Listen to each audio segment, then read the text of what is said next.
AI won't be the last thing we need to think about in terms of digital transformation. It's just the one today. The walls of having to be an engineer to participate in using this technology and the access to being able to do really complicated, complex work in a very short amount of time, build your own agent. This was like unimaginable 3-4 years ago. It's not that AI is really a threat to employees or to companies. It's a threat to who don't embrace it.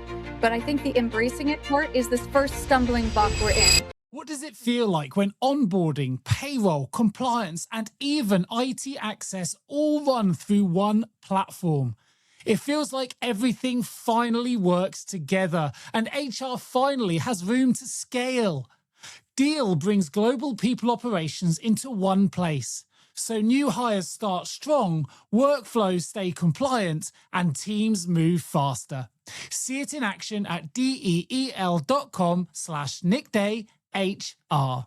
By 2030, 60% of employees will need significant upskilling just to keep pace with the world around them. Why? Because technical skills are expiring faster than ever. And in a world changing at an unprecedented speed, the companies that thrive won't be the ones necessarily with the best technology. They'll be the ones with the best learning habits. Hello and welcome back to the HR L&D Podcast, where we bring you the thinkers, the innovators, and the pioneers who are shaping the people profession of tomorrow. I'm your host. My name is Nick Day. I'm the CEO at JGA Recruitment Group. We're a specialist global payroll recruiter.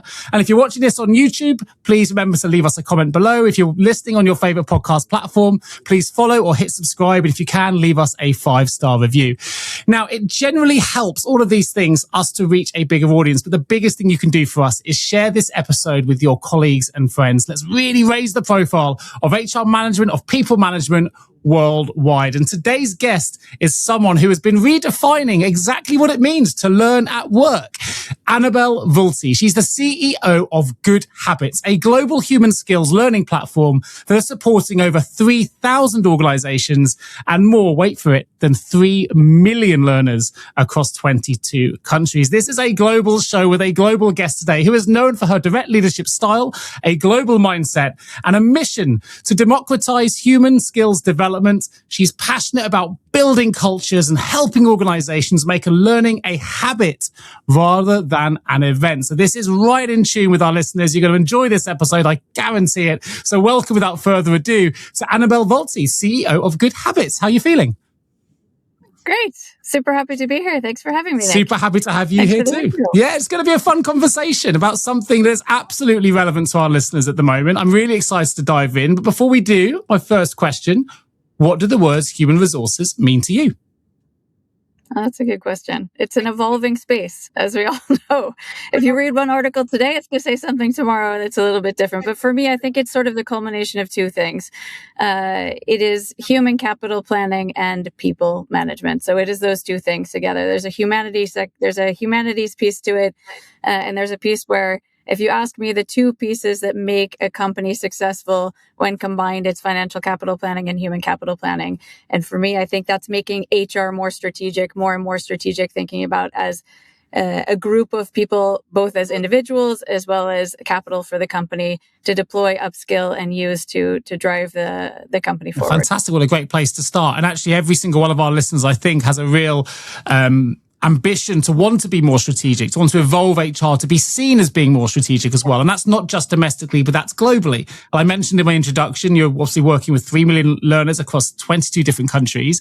I wonder how your own upbringing has kind of shaped your leadership, because I know you've lived in 7 countries yourself. You're leading a global organization. So how's that international perspective really influenced your own leadership style and your own philosophy on learning? Yeah, I think it's given me a great perspective of different types of leadership expectations just culturally. So the US, China, and different places in Europe have all quite different leadership styles that you sort of pull influences from each place you go. From the employees that you have, they have an influence on you as a leader. We'd like to think that we actually influence everyone else, but that's not really the case. We're as influenced by the people and the surroundings and the cultures around us and having to adapt locally. means that my style is probably not American, not Chinese, and not European. It is sort of an amalgamation of all of those. And that has its pros and cons. It also means that every time I start working in a new country, I basically start from scratch. So I've lived and worked in Switzerland, Sweden, now the Netherlands, and you'd like to think that Europe is quite similar, but it's actually not that similar. Each country is really quite uniquely its own beast, which creates a lot of great things and some complications. But I think each place I've lived has had an influence on me and my style over time. But I think it's probably somewhere in between, top down in certain scenarios and very consensus and inclusive in other scenarios, and just trying to find the right moment to leverage the different styles. But yeah, I pull from each place I've lived. Yeah, nice. I can resonate with that a little bit. I've never lived abroad. My wife has lived in 4 different countries. And I know that when we launched our business in the US, it was interesting because I thought, Americans speak the same language. So culturally, this is going to be a really easy thing to do. And you realize actually the way they do business is entirely different to how they do business in the UK. And interestingly, culturally, we're probably more aligned with some of our European counterparts like Germany. But of course, they have the language barrier. So in my head, it made more sense to go where they speak the same language. But actually, you've got a lot of other things to overcome culturally in the way that they do business versus a country where it's much more similar, but you'd have to overcome the language barrier. And I'm sure it's the same on the learning side of things. I remember reading something that you wrote, which I thought was really interesting. And I think I'll quote you to say that you said 60% of employees will need major upskilling by 2030. So why is there such a global skills crisis, and why is it intensifying so rapidly? Yeah, I think there's been a change in direction of the kinds of skills that are expected of employees moving forward. And I think combined with this rapid evolution of digital overtaking of the way we do work. So the ways we work and expectations of employers and the integration of technology into how we work, especially with the rise of AI and Gen AI, which has democratized access to what used to only be limited to engineers. So now no longer need to code to leverage technologies at all levels of an organization. And it has really created, obviously, a huge amount of disruption in the workforce as well as for companies to understand what way forward with a strategy for all sorts of technologies. And then you have the layers of sort of regulation and data protection along the way. So I think it has created an environment where there's an urgency to change, but a paralysis to know how to change. Right.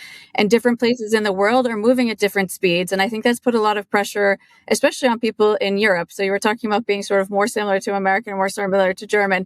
I actually see the UK somewhere stuck in between. Okay, interesting. From my own experience, you have one foot on the American side and one foot on the European side. But that, I think, presents some great opportunities for the UK, for employees and employers in the UK to take a little bit more risk, but at the same time, really play to your strengths of being a European nation. But I think overall, the reason that we've had so much change is just that in the past, we had, hundreds, if not thousands of years of similar skills, of expectations of what a leader is, quite top down, quite structured in that way. You need communication, but communication is not as important as a P&L. The game has really changed, and there's a gig economy for employees to go to. We don't have the right to expect people to come to work and just be happy and fulfill their promises. So I think one level of skills is just wellness and sort of happiness and fulfillment for an employee. Another piece is certainly the digital revolution. So AI and other technologies coming to the forefront. And by the way, AI won't be the last thing we need to think about in terms of digital transformation. It's just the one today. It's always something new at any given time. Then there's always personal performance, but even within personal performance, what was expected before was probably quite hard skills driven. And now we're really moving to a moment where if you listen to what's happening in the media and how we're skilling people, and even what the AI companies and the technology company leadership is saying, is it's the very human skills. It's analytical thinking, critical thinking, leadership and communications. It's the very human and soft skills that people are saying that is, and it does make the difference between sort of a good team and a great team. And so those are the things that are starting to come to the forefront, but those are not what we're taught in school. No. That's not what we're tested. We're not really hired or evaluated for those in an interview. And we're not really gauged on those in performance reviews. So all around our entire environment, the skills that have always sort of made the biggest difference have never been the ones at the forefront. And now with technology taking some of those hard skills off of our plate, there's no choice but to understand what are you left with? What's going to move the needle? And that ends up being very human skills. That means we need to start to focus on driving those, measuring those, and developing those. Yeah, you make more. a really good point. I mean, certainly in schools, my daughter's just gone through her GCSEs here in the UK, and there's no reward for showing compassion or for showing empathy or any of those things. It's always the hard skills that are rewarded. And certainly, as a recruiter, we're certainly seeing more employers than ever really sort of dive down into the softer skills and the importance of those within their organisation. And the hard skills, they can be taught. There's an attitude can't be. There's the whole cliche there. I'm always high for attitude over skills. One can be taught, one can't. I think also there's a lot of fear around the industry at the moment, about whether AI will replace whatever role that may be, whether that's in HR, in payroll, in accounts, because of its capability. And yet the World Economic Forum will say, well, yes, lots of roles will disappear, but actually it's going to be replaced by even more roles. So actually we're still in a net positive when we look at that displacement. But that's going to involve a culture of learning and upskilling and change.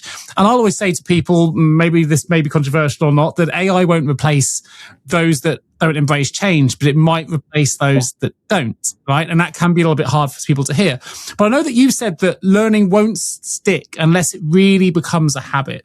So why is that habit building element the missing piece in a lot of the L&D strategies that are in existence at the moment? Is it just that we're evolving slower than we need to? How can we get that habit forming element into our learning strategies? Yeah, I think it's a great question. I think there are two things. One is that learning doesn't necessarily have, if you're trying to develop a skill and really truly embed learning a skill to where you can actually behave in a slightly different way and use that skill, you need to have sort of consistency of practicing and understanding. It's the head, heart, and hands, right? So it's, I have the knowledge, I've practiced the skill, I can show the behavior. They're those three sort of components. And when you sit down and you're sitting in front of your screen and you're learning something for an hour, 2 hours, 3 hours, and you're trying to get all this content and an understanding of the entire universe of AI, for example, if you're doing AI literacy for compliance, and you're sitting there and you're trying to absorb, decades of information into one sitting, as opposed to, using your app while you're on your commute, 5-10 minutes a day, doing something that's fun and interactive that connects a little bit easier with, especially younger people who have very short attention spans. Even myself, I'm turning 50 this year. I have no attention span left either. I don't think any of us do. It's a different way to learn that's more suited to modern people. None of us have lots of time. None of us have a long attention span. And all of us want to develop skills that actually turn into behaviors. And if you want demonstrable behaviors, you need to have it sort of embedded at a level where it's not ChatGPT, where you're asking, how should I develop this skill? And it gives you an answer that you can replicate one time. You need to actually practice. You need to build on just a base of knowledge, which is often the sort of one-time training where the beginning and an end. You need to continue to grow on top of the institutional knowledge that you had at the beginning and be able to show those behaviors, get a feedback loop in the real world, and come back and continue to learn more. That's what makes it stick. Yeah, I have read something, I don't know if this is true, you might know more than me, that our attention spans as humans now have dropped lower than a goldfish. I don't know if that's true, but I know that we're very easily distracted, right? The world of social media means there's always another video to look at that's, the algorithms tell us it's the next thing. And I do know in the when it comes to performance for my element as an entrepreneur and as an athlete and different things, I have to have lots of habits. I have to have like almost daily habits, but they can be quite mini. I know you've gone all in on this, as obviously your business is called GoodHabitz, but you've gone all in on making learning a joyful, and I guess the key word is consistent experience rather than a one-off event. And my experience of learning when I'm taking on L&D kind of related programs is they're often one-off events. You complete the program, you tick the boxes, you get your certification, you're done. And it does stay with me for a period of time, but quickly I default back to what was previously my route of water. It can happen quite frequently. So tell us a little bit more about how you've gone all out in terms of both keeping the habits going, but also keeping them a joyful experience, getting people to keep coming back, and those kind of elements have really seen really good results from your side. Yeah, so a couple of ways. At GoodHabitz, if you know anything about our brand, it's purple. It's like this really bright purple color. We have a lot of artists at our company. We sort of exist at the intersection of creativity, education, and technology, which is, I think, a unique space. So a lot of people live at education and technology, but not a lot of people introduce the creativity piece. And there are a lot of ways to create engagement, but for us, there is a piece of it that needs to feel different. It needs to hold your attention. So we have everything from, hand-drawn animated cartoons to, and short formats, medium formats, long formats. So for any different type of learner, you need to understand that people's brains work in different ways. when I was a student in school, I was not the greatest student through high school, but I ended up going to Harvard Business School. I have another master's degree. So it's just that my brain works in a different way. So what we tried to do also with the creativity piece is think about different ways that people absorb knowledge. One way is through short, sort of bite-sized pieces. And we have an app called GoodLearn, which is our AI literacy and adoption app, which is really, really micro learning, mobile first experience. We're just building the desktop actually on the back of it. And it guides you through, there's gamification, there are leaderboards and a lot of exciting pieces. So if you've ever done Duolingo, you're pretty familiar with what kind of experience we've created around AI learning. We have a component for literacy. We have a component for adoption. That's one way. We can add additional content to that in other skills and topics as well. And then in our core library of human and digital skills, we have everything from small bite-sized pieces, and then we build on top of them also in different levels. So if you've taken our assessment and it says that you're here, your first component of learning is going to be here, and then it continues to build on top of itself. You get insights about yourself along the way as well. And I think as humans, we need that. We need to know, am I learning? What have I learned? Am I good? Am I better than someone else? We all need that sort of input of telling us where we are on our learning journey. And so we've integrated a lot of those different components, both into our, LMS version with, SCORM packets being pushed for short, medium, and long courses and lessons and activities, all the way down to our sort of bite-sized mobile learning app. So depending on what stage your company is, what the profile of your employees are, we also see that, of course, Gen Y, millennials, younger generations are not really interested in sitting in front of a laptop or a desktop computer and learning for 1, 2, 3 hours at a stint. It's just not how they were taught. It's not what they're used to. And also people under 30 years old are very self-motivated to learn. There are generation gaps also in people who are asked to learn versus people who raise their hand to learn. And if you're raising your hand to learn, you're going to have to find time to do it. And it's probably not going to be a long stint sitting down and watching something that's, a lot of black letters on white pages. So we need to keep it engaging with immersive experiences, playgrounds, so AI playgrounds, leaderboards and competitions, and then self assessments at the beginning and a quiz at the end to sort of see what your progress has been. Those are some of the ways that we try to sort of bring people back, keep them engaged in learning. And maybe the most critical is making the content very relevant. So, we didn't have a lot of courses on AI 5 years ago. Nobody did. Yeah. It was not really something that we taught people in the workplace. Now we have, responsible AI, GDPR, a lot of different kinds of AI courses in our main library. And then we have an entire app that's dedicated to it. To drive literacy and adoption. So it's also about making sure you're relevant in the content. You can't be teaching, Windows 95 right now. It's the content itself also plays a critical role in keeping people engaged and wanting to come back for more because it's actually solving a real problem they have at work or at home. I find the whole science behind it fascinating. As a Duolingo user myself, right, and I'm addicted to my 296-day streak. My daughter, she went to Costa Rica and lost an 800-day streak. But it's amazing that gamification element it's not just the gamification in the streak that keeps you coming back. It is that progress. It is that leveling. It is that seeing the difference, the assessments, and it's a whole, I guess, ecosystem of different things that come together to keep you coming back. And that's a really great example, Duolingo, of that daily habit that I've brought into my day now. I've made space for because I like the gamification. I do know it feels good to be learning. It feels good to be making leveling progress. And also there's a social element as well. You can connect with friends and and do different things as well.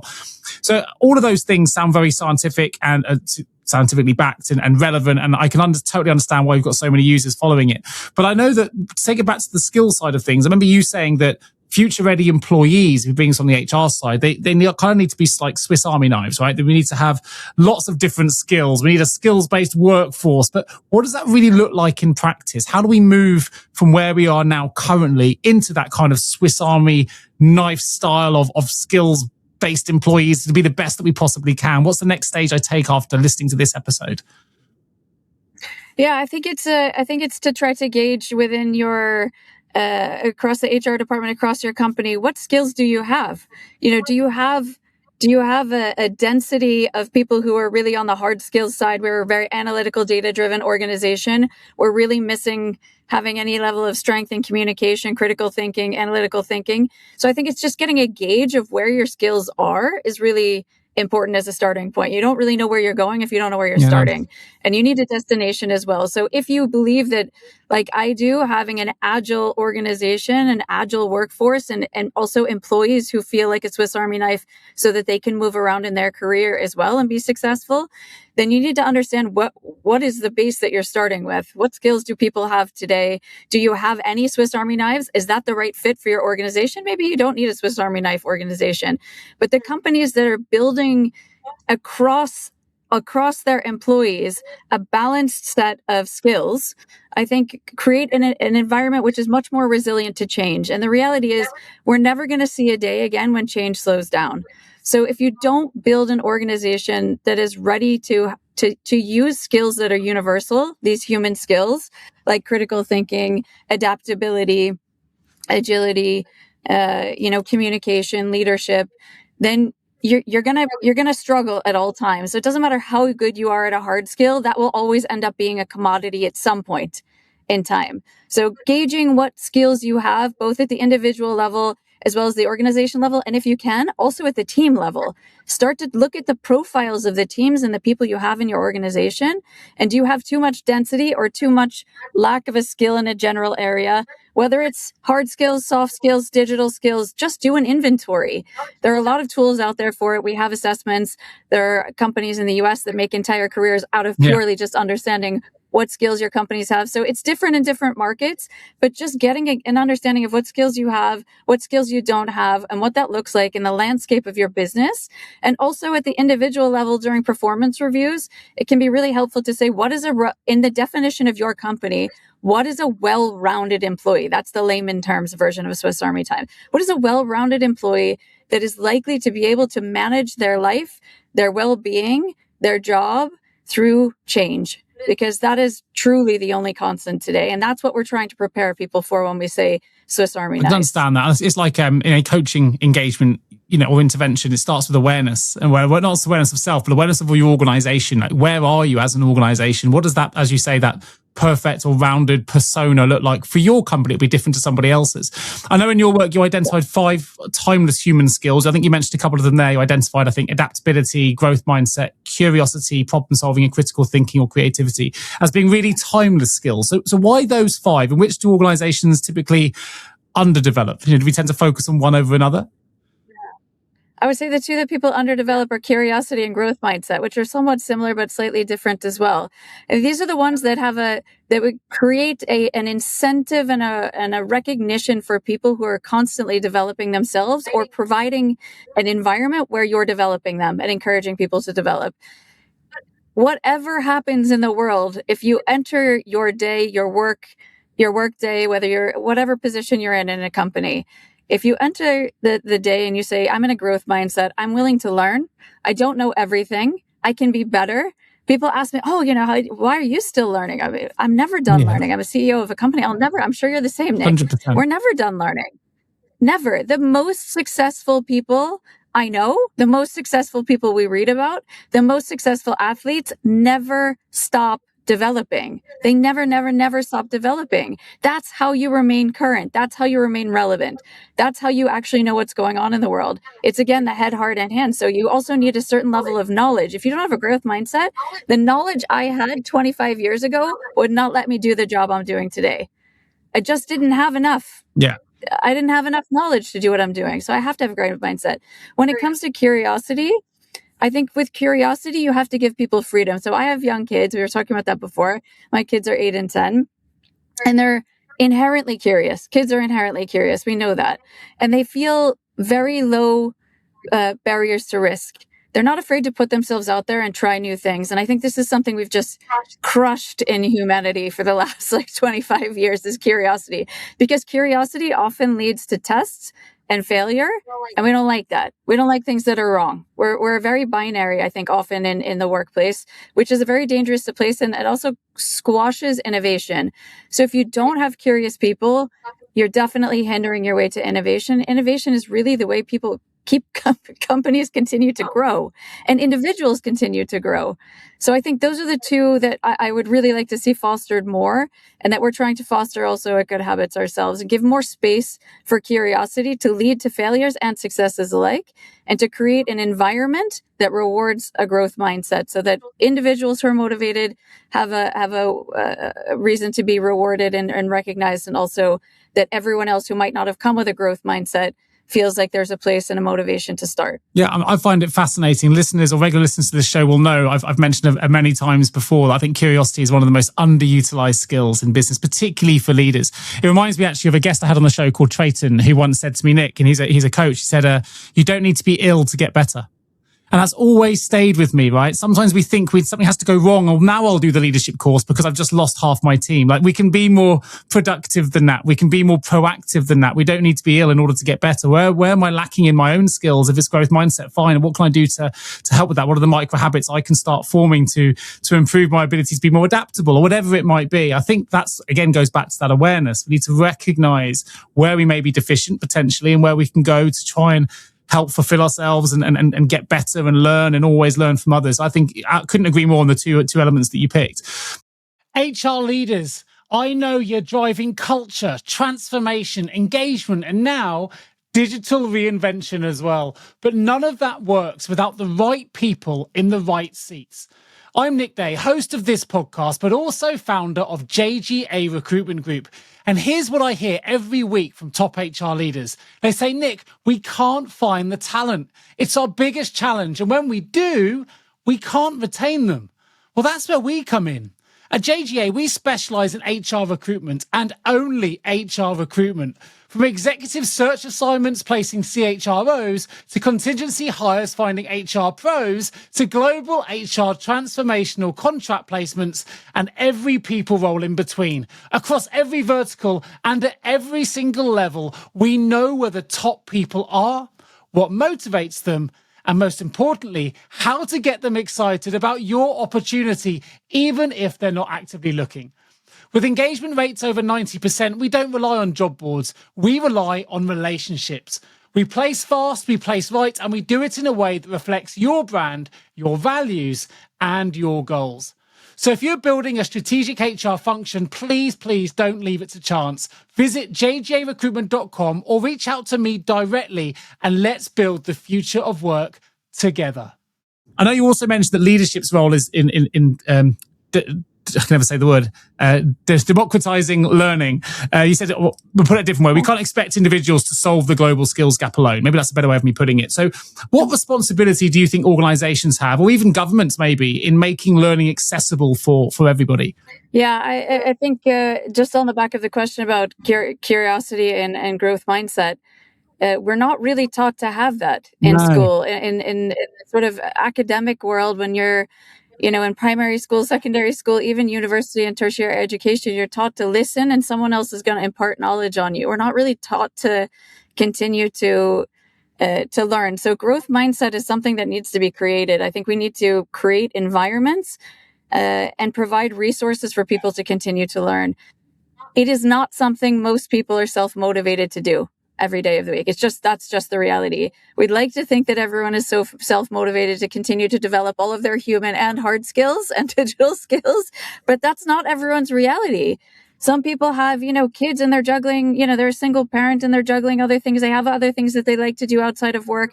Their boss is really focused on the things that they need to deliver. There are 1,000 things competing with your potential to have a growth mindset. And I think there are a couple of big barriers that organizations and governments can remove to help create that growth mindset, and also provide skills. And when I say democratize, I mean really make them more accessible to larger groups of populations. And one is paying for access to continued learning. So for whatever that organization or government believes is critical, whether it's AI literacy or it's communication or it's Excel skills or whatever it might be, provide access to the learning. Don't ask people to go find it on their own. It's just an unfair burden with 1,000 other things that people have to do. And in Europe, you can't ask people to do things outside of work anyway. So it's your responsibility in the EU to provide it. So I think that's one thing. Remove the financial burden for people to go and remove the hurdle of evaluating different solutions. Provide a few solutions for people to learn the same types of topics. It doesn't have to be one provider. It can be a few, but provide some options where it can connect with people to allow them to learn. And the second thing is give them the resource of time. So only your boss, only your company, only your government institution can say, this is a mandate. We're all in this together. We have a goal of getting to XYZ. AI literacy for the entire country of the Netherlands, for example. There's something called the AI Delta Plan, which they're really focused on driving AI literacy and closing digital gaps in the Netherlands. So you need to have a goal, whether it's a company goal or a country goal or a regional goal, to get to a certain level of excellence and understanding and being able to use a skill. It doesn't need to be every single skill, but provide the financial resources and the environment, and provide the time for people to learn and help focus it. It doesn't only need to be what people are self-motivated to learn as well. So I think with a lot of companies like the one that I run today, we're very focused on actually serving two parties. We're very focused on serving the learner. That is our most dedicated focus. We want really engaging learning that moves the needle on developing skills, because we believe that's the most critical value that we can add in the chain. But we also want to make sure that we capture what is it that companies and governments also want their constituents to learn. What are the skills that in your company are most critical for all of your employees to upskill on? So, in our company right now, we're focused on communication, top to bottom, left to right. That's one of the things that we're focused on. We are also always focused on AI literacy and upskilling. So those are two of the things we're learning. So we infuse them in what we do from L&D top down. We also, do rewards and recognition for people who focus on those, but then people have access to a massive library of a lot of other things that are important to them.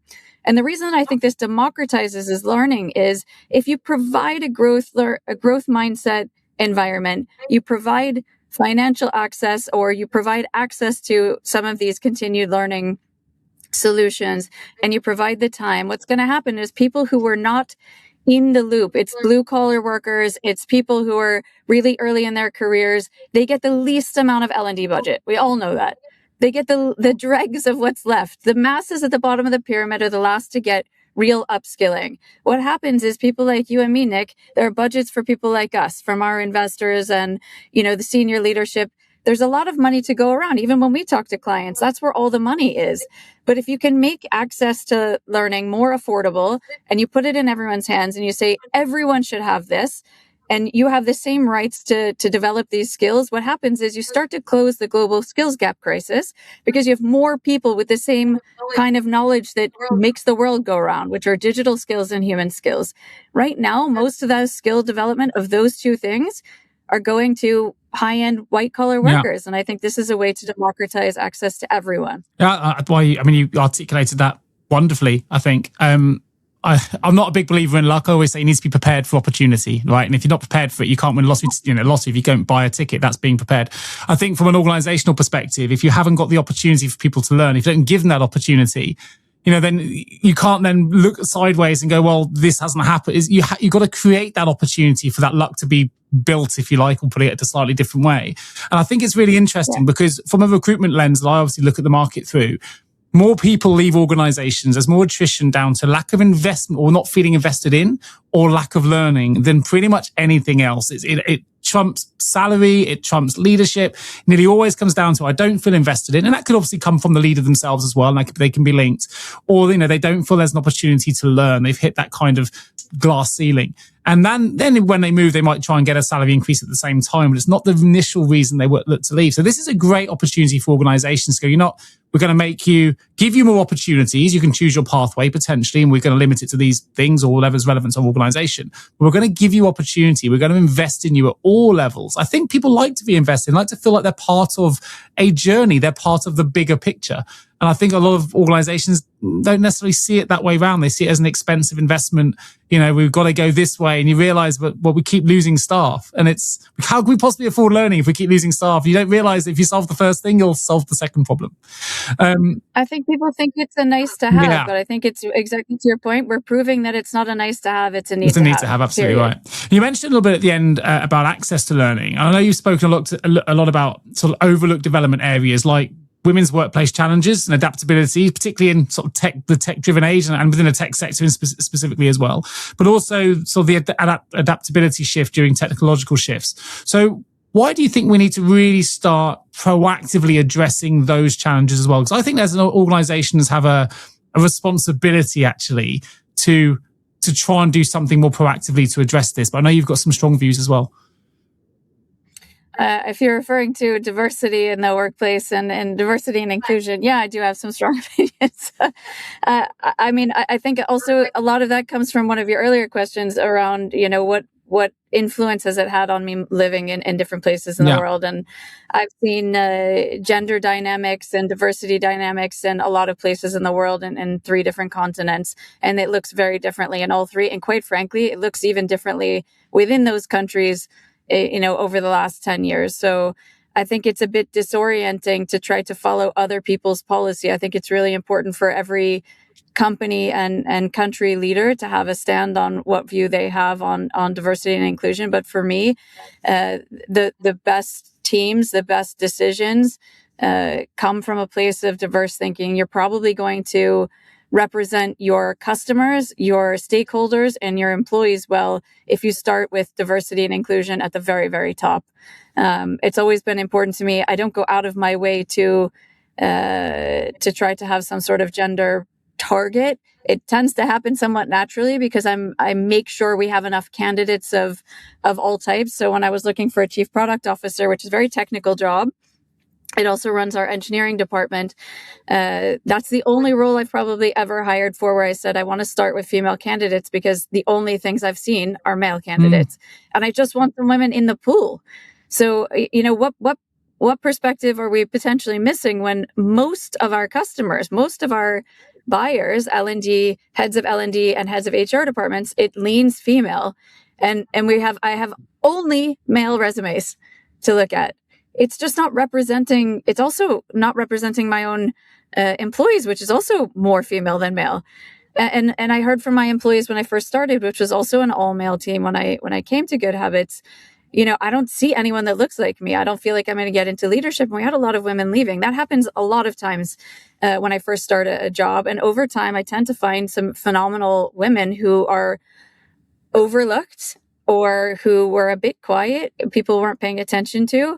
But I think there's just a huge untapped well of diverse, just gender diverse as well as neurodiverse groups of people. So you need to have people who think in different ways and who represent different groups of people if you want to be a big global business. If that's the type of profile you want to be. I think it also plays a role in if you're a religious organization in the Midwest of the US, diversity might not be as important as it is to you running a global organization of learning and development where you're teaching human skills as well. So I think it also just matches my own desires and personality well that I do what I do. But I just think you get better. I know you get better thinking out of diverse thinking and including people that are not like yourself. Yeah. And I've seen that everywhere in the world. I've seen it in very, very different cultures. That same asset of diversity is a benefit everywhere I've been, not just for me, but for the models that I have of other companies as well. I think every study I've read, pretty much supports that what you've just said as well. I think I always like and I'll probably butcher it, I'll probably get it quite right here, but there's a quote that says, it's very difficult to overcome a challenge with the same thinking that created it. So there's a room for diversity here that we need to make happen. And I think we're moving into a world that's way more transparent now. So if we want that transparency, we've got to close gender pay gaps, which is obviously happening, but maybe not as fast as it could do. But there's other things about ethnicity pay gaps, disability pay gaps, neurodiverse gaps. They're not just about pay. There's gaps across on boards and on all sorts. So I'm always welcome these conversations on this show because I think it's an opportunity to amplify the message that the leading CEOs that come onto this show like yourself, Annabelle, have an opportunity to go actually listen to these individuals. They know what they're talking about. They're leading global businesses in 22 countries with 3 million learners. There's something in it here. We need to start taking stock. And actually, just go back slightly. And I know it's a bit of a segue back to the previous point, but you were talking about the curiosity and learning and journeys and things. You actually have, you've never stopped learning yourself either. I noticed that you've recently completed the Harvard Business School AI Mastery Program. So obviously, I love the fact that you're walking the walk that you talk. You're still continuously learning yourself. How has that course itself or that qualification sort of supported you in your own journey as CEO at GoodHabitz? Yeah, I've actually pursued a lot of formal learning since I graduated from undergraduate many years ago. So I have my MBA from Harvard, and then I did an executive master's in artificial intelligence for business at the Bologna Business School. And I've taken a lot of online courses as well, 6 to 8 week courses. And I think a couple of things. It reminds me to have a growth mindset. Yeah. It reminds me that the business we're in is really, really important. It challenges my own assumptions. So you start to build biases yourself, just your own filter and your own views on life. If you only listen to yourself and what's in your own head and you stop learning, or you only listen to the people you're surrounded by on a regular basis, you lose perspective. You lose the opportunity to think of something that's exponential. You become very incremental. And I started to see a few years ago this movement towards Gen AI, and I was one of the early adopters of ChatGPT, playing around with it. I had no idea what it was or how it would work, but I played around with it a lot. I tested it out, and it really occurred to me pretty quickly that this was a pretty exponential technology.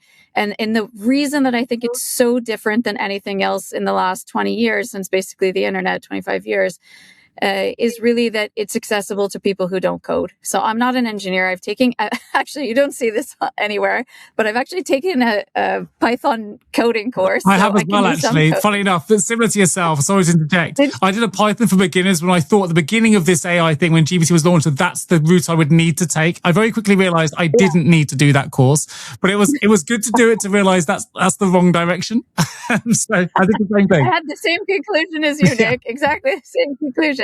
So I think I did the Python coding one before the AI, but I was like, oh, thank God, I don't need to do this. It's not for me. It's not for me. It's just not how my brain works. Again, this is about the sort of diversity and neurodiversity. I can't get my brain I can't get it to work with coding. But the things that AI and Gen AI unlock, and all of the tools and layers and AI application layer tools that are available today, it is accessible to you and me. It's accessible to someone in a remote town in India. It's accessible to everyone now. It really was the walls of having to be an engineer or to be an executive to participate in using this technology, and the access to being able to do really complicated, complex work in a very short amount of time, build your own agent. This was like unimaginable 3-4 years ago. And when I started to see, oh my God, maybe I could play with this. Oh, what's lovable? And you just go online and you have access to all of these free services. You play around with it. Oh my God, I could start a business with this. I could teach someone this. I can teach my kid how to build a website, And then if you start to think about it that way, you think the tools in your employees' hands to either get rid of parts of their job they don't need to do and they don't enjoy, or a megaphone to amplify what they're great at and what they love to do. I think people are paralyzed with this technology in the workplace right now. Employees are somewhat afraid that this is going to eat their job. And employers are have FOMO. Oh my God, what if my competitor's doing it? And what if I get it wrong? And what if we break a rule? And what about GDPR? And what about the EU AI Act? Yeah.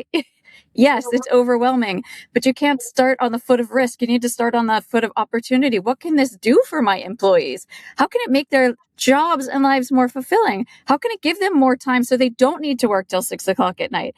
How can I let all my employees start to have shorter work days, because all the rote parts of their job we can outsource to an agent they build themselves, because it's not hard to build an agent. That's what my employees do. If they can't keep up with their work, they build an agent, which we support them to do. And then the people who are really phenomenal at something, we have multiple ways through AI. We have another